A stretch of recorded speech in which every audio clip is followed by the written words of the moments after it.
पश्चिम बांगलारे आयमा धाव petrol diesel और gas रिया गोनों अडी बढ़ती आकाना और ओना खातिर अडी आयमा होड़ आनाट एटकेटोरे रेको पाड़ावाकाना आयमा गोटांग पोनोत्रे पेट्रोल रिया गोनों मिसाई खन हो बढ़ती आकाना तबे जमसुनुम रिया गोनों हो बारसाई हुया कांते एटकेटोरे दो हुयुक कान गिया।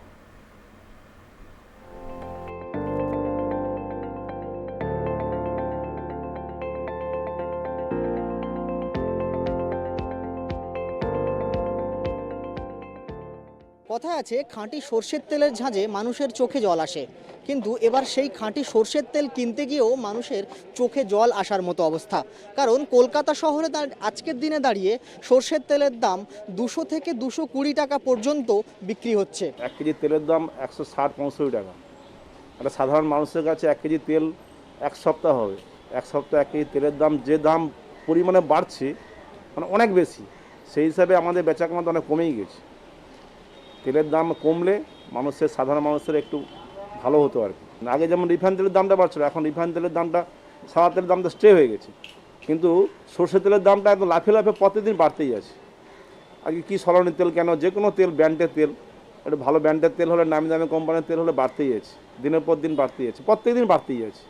যেটা একটা মার্কেট স্টে থাকলে ধরুন 160 টাকা বাজার চলছে আর 60 টাকা বাজার হচ্ছে, সেই ব্যবসায়িক ক্ষেত্রে সুবিধা আছে, সাধারণ ক্রেতার ক্ষেত্রেও সুবিধা আছে, যে খাবে তারও সুবিধা আছে।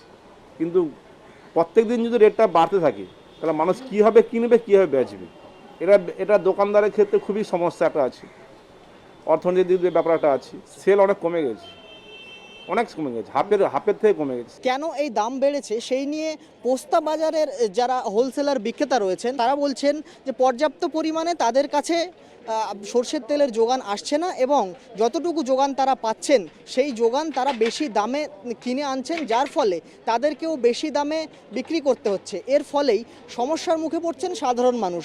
बहुत इफेक्ट आएगा, अभी और आएगा इफेक्ट। देखिए हम लोग तो होलसेल मंगा के बेचते हैं, जब तक कस्टमर नहीं खाएगा उस रेट में तो हम लोग कहाँ से बेच पाएंगे। आपके पास खुद के पास 100 रुपया है, आप कहाँ से खरीदने जाएंगे 200 रुपये का सरसों तेल, खुद सोचिए ना, हम लोग क्या बोलने जाएंगे इसमें।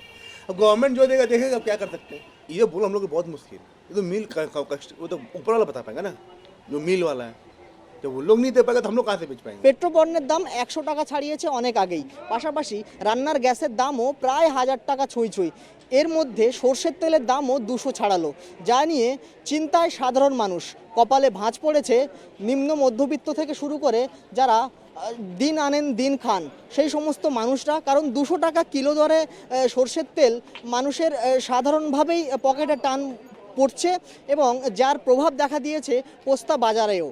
মাল শর্ট বলেই বিক্রি হচ্ছে, 200 টাকা বিক্রি কি আর না বেড়ে যায় এখানে।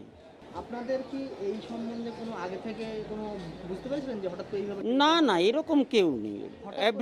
এভরিডে মানে আমাদেরকে ভাव হয়, মানে আগে দিয়ে কি তেজি হবে সেটা আমরা কোনোদিনই বলতে পারবো না। ক্যামেরায় স্বপন রায়ের সঙ্গে আব্দুল আজিজ, ট্রাইব টিভি, কলকাতা।